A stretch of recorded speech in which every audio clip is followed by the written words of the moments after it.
Good morning बच्चों। मैं महिमा एक बार आपके साथ फिर जुड़ रही हूँ। यह संधि आज हम करेंगे और टीचर्स पॉइंट पर आप सभी का स्वागत है। मैं आज आपको स्वर संधि का फोर्थ पार्ट यह संधि सिखा रही हूँ। इससे पहले मैं आपको दीर्घ, गुण और वृद्धि संधि सिखा चुकी हूँ जो बहुत आसान थी और मैं समझ रही हूँ आप सब लोगों ने करना। आप सब लोगों को वो संधि करना आ गई होगी, राइट। तो चलिए आज हम ये यण संधि थोड़ी सी टफ की तरफ जा रही है। इसे अगर आप ध्यान से सुनोगे तो आपको बहुत आसान लगेगी। अगर आपने इसको सुनने में थोड़ा सा भी आनाकानी की तो आपको लगेगा ये तो कितनी कठिन संधि है, तो कुछ बात ही नहीं समझ आ रही है। तो बच्चे ध्यान से इस संधि को पढ़िए और समझिए, राइट। तो जैसा आपको पता है मैं नियम लिखवाती हूँ। जैसे लिखवाती हूँ, पूर्व पद का अंतिम वर्ण और फिर जमा उत्तर पद का प्रथम वर्ण, राइट। अब आपको नियम सीखने हैं। आपके नियम क्या है? नियम मैं आपको सिखा रही हूँ। सबसे पहला नियम है ए। यहाँ पर पूर्व पद का अंतिम वर्ण ए या बड़ी ई के हो तो उसका ए का यह हो जाता है, यह हो जाता है, ए का यह हो जाता है अगर पीछे कोई असमान स्वर हो, राइट। दूसरा हमारे पास, जैसे आप एग्जाम्पल करोगे तो आपको बात समझ आएगी। दूसरा आपके पास है ए का यह हो जाता है और उ या उ का व हो जाता है अगर पीछे कोई असमान स्वर हो, राइट। तीसरा नंबर आता है रे या बरेड़ी का र हो जाता है पीछे कोई असमान स्वर हो, राइट। फोर्थ नंबर हमारे पास आता है रे का ल हो जाता है पीछे कोई असमान स्वर हो। ओके, अब देखिए आपको केवल ए का यह होगा और पीछे असमान स्वर का मतलब है, असमान स्वर का मतलब है एक समान स्वर नहीं होना चाहिए। ए के बाद ए नहीं होना चाहिए, बाकी कोई भी स्वर हो। आप बच्चों अच्छी तरह से समझते होंगे कि अगर ए के बाद ए आ जाएगा तो वह हमारी सबसे पहली संधि दीर्घ संधि बन जाएगी, राइट। इसी तरह से ओ का व तब हो जाएगा जब कोई पीछे असमान स्वर हो। ओ के बाद ओ नहीं होना चाहिए, अगर वो होता है तो दीर्घ संधि बनेगी। अदरवाइज कोई असमान स्वर होगा यानी एक समान स्वर नहीं होगा तो यण संधि के अंतर्गत आ जाएगा। इसी तरह से रे का र हो जाता है जब यदि कोई असमान स्वर हो, रे का ल हो जाता है यदि कोई असमान स्वर हो, राइट। अब देखिए मैं उदाहरण दे रही हूँ आपको, आपको समझ अच्छी तरह से और अच्छी तरह से समझ आ जाएगा। उदाहरण कौन सा है? उदाहरण नंबर 1। जैसे हम करते हैं, पहला उदाहरण करते हैं जैसे मुनि जमा एक्यम, राइट। अब ये देखिए मुनि का अंतिम वर्ण क्या है? ई, राइट। और ये आपका जो है वो है ए, यानी असमान स्वर है, एक समान स्वर नहीं है। ई के बाद ई नहीं है, बाकी कोई भी स्वर आ जाए, है ना। अब इस ई को क्या हो जाएगा? ई का क्या हो जाएगा? ए का यह, यानी इस ई का क्या हो जाएगा? यह, राइट। तो यहाँ पे हम पहले लिखेंगे मुंह, न इसमें से निकालेंगे, इस तरह से लिखा जाएगा। इस ई को यह हो जाएगा, ये हलंत वाला यह है और पीछे से हमें मिल रहा है ए स्वर, तो इसकी मात्रा ऐसे लगती है। इस तरह से हमारा मुन्य, यह में एक की मात्रा लगे, मुन्य एक्यम, राइट। इसी तरह से ये नंबर उदाहरण, पहला नंबर उदाहरण। अब हम दूसरा नंबर उदाहरण करते हैं। जैसे लिखते हैं हम वधु जमा ओष्ठ, है ना, वधु जमा ओष्ठ है। तो ये देखिए, ये इसमें से अंतिम वर्ण निकला उ और यहाँ पर असमान स्वर है ओ, राइट। इस उ का व हो जाएगा जैसा आपने नियम सीखा। ये देखिए नियम में आपको दिखा देती हूँ। ये देखिए ये उ का व हो जाएगा, कोई पीछे असमान स्वर आए तो हमारे पास ये उ का व हो जाएगा, केवल उ का व हो जाएगा। ये ओ वैसा का वैसा रहेगा। पहले पिछले नियमों में दोनों मिलकर कोई स्वर नया कोई स्वर बना था, लेकिन यहाँ पर दोनों मिलकर स्वर से नया नहीं बन रहा है, इस केवल ऊ का व बन रहा है, ये वैसा का वैसा ही है। तो इसमें करेंगे व, इसमें से आधा अक्षर निकल जाएगा यानी स्वर रहित, ऊ का व बन जाएगा, ये भी हलंत वाला है, पीछे से हमें ओ मिल रहा है तो वधवोष्ठ। क्लियर?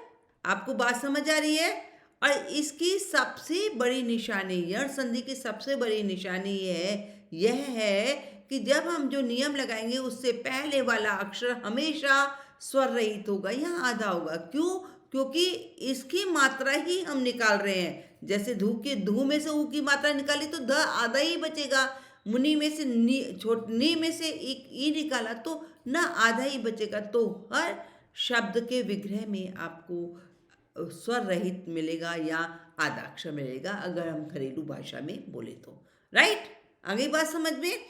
अब तीसरा नंबर करते हैं और तीसरे नंबर पर हमारे पास आती है नियम। तीसरा नियम हमारे पास आता है मातृ जमा आज्ञा। देखिए अब ये हमारे पास अंतिम वर्ण क्या है? री। इस अंतिम वर्ण री का क्या हो जाएगा? र। राइट? अब हम देखेंगे हमारे पास मात बचेगा, मात, और ये र हमें जोड़ना है। और र आपको पता है त के साथ र जब लगाते हैं तो इस तरीके से लगता है मात्रा, त्र बना और पीछे से हमें आ मिल रहा है तो आ की मात्रा लगा दी, मात्रा क्या। राइट? ये हमारा भातृ जमा अंश। जैसे एक और मैं आपको इसका सिखा दे रही हूँ, फोर्थ नंबर, भातृ जमा अंश। ओके, अब भातृ में क्या है? री, और इसका अंतिम वर्ण री है, और हमारे इसके पीछे क्या है? असमान स्वर है, अंश है, और अब इस री को क्या हो जाएगा? र। राइट? और री, अब देखिए यहाँ पे बनेगा भा त आधा, त के बाद हम र लगाएंगे आधा र, तो ये इसमें चला जाएगा मात्रंश। अ मिल रहा है तो केवल अ लगाएंगे, मात्रंश, मात्रंश। क्लियर है ना? अब और एक करते हैं हम संधि। जैसे एक करते हैं रे जमा आकार। अब देखिए रे जमा आकार है, अंतिम वर्ण क्या? इसमें केवल रे है, इस रे को क्या हो जाएगा? ल। और हम यहाँ देखेंगे हमारा स्टार्ट में ही एक ही शब्द था तो रे से ल बना है, ये ल हलंत वाला है, पीछे हमें आ मिल रहा है तो ला का रहा। क्लियर? और अब हम आपको इसको संधि विग्रह करना बता रहे हैं। तो संधि विग्रह में जैसे हम एक उदाहरण ले रहे हैं, अत्याचार। राइट? अब ये देखिए ये संधि हमारी एक यहाँ से और एक यहाँ से विग्रह हो रही है, एक यहाँ से निकल रही है, एक शब्द, एक पद यहाँ से निकल रहा है और एक पद यहाँ से निकल रहा है। यहाँ पे अब देखिए यहाँ पे हमारा या कहाँ से? आपको पता है य होता है और ये आ आपके उत्तर पद की तरफ चला जाता है, और इस यह हमारा किससे बना था? ये हमारा बना था ई से, छोटी ई या बड़ी ई से। ये आपका कॉमन सेंस होगा कि आपको छोटी ई लगानी है या बड़ी ई लगानी है। ई का यह हो जाता है तो यह का ई या बड़ी ई बन सकता है। अब हम देखेंगे यहाँ पे क्या करेंगे हम, अ और जो हमारा स्वर रहित वर्ण है, क्योंकि मैंने आपको बताया था वहां से हमने ई की मात्रा हटा दी थी, उसकी जगह यह, ई की जगह यह लगा दिया था। तो जब यह हटाएंगे अपने ही साइड उसमें जाएगा, अपने ही पद में जाएगा, तो यह हटा करके ई या ई लगाना पड़ेगा। अब हम देख रहे हैं कि हम जो हमारा स्वर रहित वर्ण है उसमें हमें ई या बड़ी ई लगाना है, तो हम अति नहीं होता, अति होता है, ये कॉमन सेंस है। अति जमा, और इस य में हमारे पास स्वर कौन सा मिला है? आ, तो अति जमा आचार। राइट? ये हमारा, इस तरीके से हम विग्रह करना सीख लेंगे। जैसे हम और एक सिखाते हैं आपको, ये 6 नंबर का। अब हम एक और सिखा रहे हैं, 7 नंबर पे चल रहे हैं, नद्याकृति। नद्याकृति है ना? अब आप ये देखिए यहाँ से एक ये निकल रहा है और ये निकल रहा है न, ये देखिए ये जो है द और य है। आप ये बच्चों, ध्या जो होता है द और य होता है। अब ये य यहाँ बना है, ये य निकला है। अब यह हमारा किससे बनता है? आपको पता है यह हमारा किससे बना हुआ है? ई, यहाँ बड़े ई से, है ना? ई यहाँ बड़ी ई से बनेगा, ई यहाँ बड़ी ई से, और हमारे पास यहाँ द है, तो ये आ जाएगा न द द ये य जो है ई में बदल जाएगा, नदी जमा, और य में हमारे पास आ मिला हुआ है, नदी जमा आकृति। यह हट जाएगा, य की जगह ई हो जाएगा। अपने बिल्कुल वही डायरेक्शन में, जिस डायरेक्शन से हमने यह बनाया था उसी डायरेक्शन में हम ई से यह बनाया था, उसी डायरेक्शन में हम यह से ई में परिवर्तित कर देंगे। ओके, तो चलिए और आगे चलते हैं। इसके बाद स्वागतम, एक शब्द लेते हैं हम, एक पद लेते हैं, स्वागतम। ठीक, अब स्वागतम, आप ये देखिए, एक ये यहाँ से बिगड़ा, एक ये हो रहा है। अब हमारा व बना हुआ है, व के पहले हमारे पास आधा स्वर है, आधा वर्ण है, यानी स्वर रहित है। वह हमारा किससे तैयार हुआ है? वह, ये वह निकला है, और वह हमारा यण संधि में किससे तैयार होता है? उ या बड़े ऊ से। तो अब वह के स्थान पर हम इस वाले वर्ण में, पहले वाले वर्ण में उ या बड़ा ऊ लगाएंगे, तो सु, सु नहीं होता, सु जमा व की जगह हमने ऊ लगा दिया, ये ऊ लग गया, और व में जो आ है वो हमारा उत्तर पद की तरफ चला जाएगा, आगतम, स्वागतम। क्लियर? आ रही है बात बच्चों समझ में? नेक्स्ट हम करते हैं पित्राज्ञा। ओके, अब ये पित्राज्ञा है।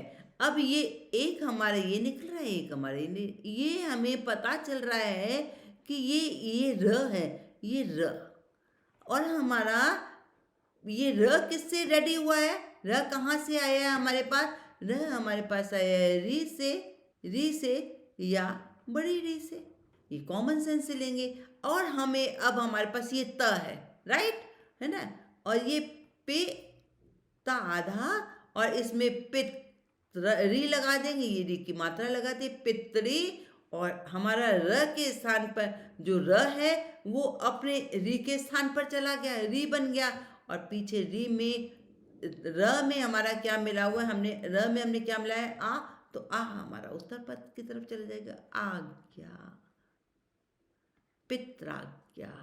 क्लियर? आ गई बात समझ में बच्चों? तो ये इस तरीके से हम लोग करते हैं। एक और उदाहरण देख के आपको 10 करके आपको बता दे रही हूँ। एक और हमारे पास है गुर्वा देश, गुर्वा देश है। अब ये देखिए, अब एक हमारा यहाँ से निकल रहा है कि वह हमारे पास आया हुआ है, ओके, और वह हमारा किससे बना है? ऊ से या बड़े ऊ से, ओके। अब ये ऊ या बड़ा ऊ हम किस में मिलाएंगे? किस में मिलाएंगे? र जो आधा है वो ऊपर चढ़ गया है, र आधा हो गया, ये आधा हो गया ना, आपको पता है आधा अक्षर है आपके पास, यण संधि में आधा अक्षर या स्वर रहित वर्ण जरूर आ रहा है, तो जो स्वर रहित वर्ण र है उसमें मिलाएंगे ना, तो हमारा बनेगा गु, र ये वर्ण वाला है, इसमें ऊ मिला देंगे गुरु, ये र, इसमें ऊ मिला देंगे गुर्व, और व की जगह हमने ऊ मिला दिया र में, इस र में, क्योंकि हमने र ऊपर चढ़ जाता है, लेकिन जब हम उसे ओपन करेंगे, खोलेंगे, तो वो र नीचे आकर के उसकी स्वर लग जाएगा ऊ, तो हमने ये स्वर लगा दिया ऊ। और आपके पास इस वाम व में जो हमने बनकर तैयार होता है उसमें आ आया है, तो आ आपका उत्तर पद की तरफ चला जाएगा, आदेश, गुरुवा, गुरुवादेश। अब जमा, अब हम तो विग्रह कर रहे हैं ना बच्चों, तो विग्रह करते समय हम क्या करेंगे? हम ये आदेश, इस तरीके से आपने देखा कि हमने ये संधियाँ की, यण संधि, ये यण संधि है, और यण संधि के जो नियम आपने सीखे हैं वो नियम, ए का य, ऊ का व, रि का र, रे का ल हो जाता है ना, जो असमान स्वर होते हैं, और पीछे कोई भी असमान स्वर होने चाहिए। आपको ये नियम पता होने चाहिए, जैसे ए को य हो गया, हमने यहाँ पर देखिए ए को य कर दिया है, और यह हमारा केवल इस ई से हुआ है, ये वाला स्वर हमारे पास है, और हम इस स्वर के द्वारा हम अपने आगे वाले स्वर, उस य में ये स्वर जोड़ देंगे और हमारा शब्द बन जाएगा। Okay, clear? आपको बात समझ आ गई? और अब ये बस आप ये नियम जरूर याद कर लीजिए इ को य जमा असमान स्वर, उ को व जमा असमान स्वर, री को र जमा असमान स्वर और रे को ल हो जाता है जमा असमान स्वर। ओके, तो आज हमने आपको यण संधि सिखाई है। मैं समझती हूँ बच्चों आपको यण संधि बहुत अच्छी तरह से समझ आ गई होगी, और अगर कहीं आपको दिक्कत हो रही है, कहीं परेशानी हो रही है, तो आप कमेंट बॉक्स में अपने कमेंट्स डालिए। मैं आपके कमेंट्स को ज़रूर देखूंगी और आपके उन कमेंट्स को मैं सॉल्व करने की कोशिश करूंगी। ओके, तो चलिए ये क्लास यहीं पर क्लोज करते हैं। नेक्स्ट क्लास लेके आपके पास बहुत जल्दी आएंगे। तब तक के लिए goodbye. Okay, thank you बच्चों।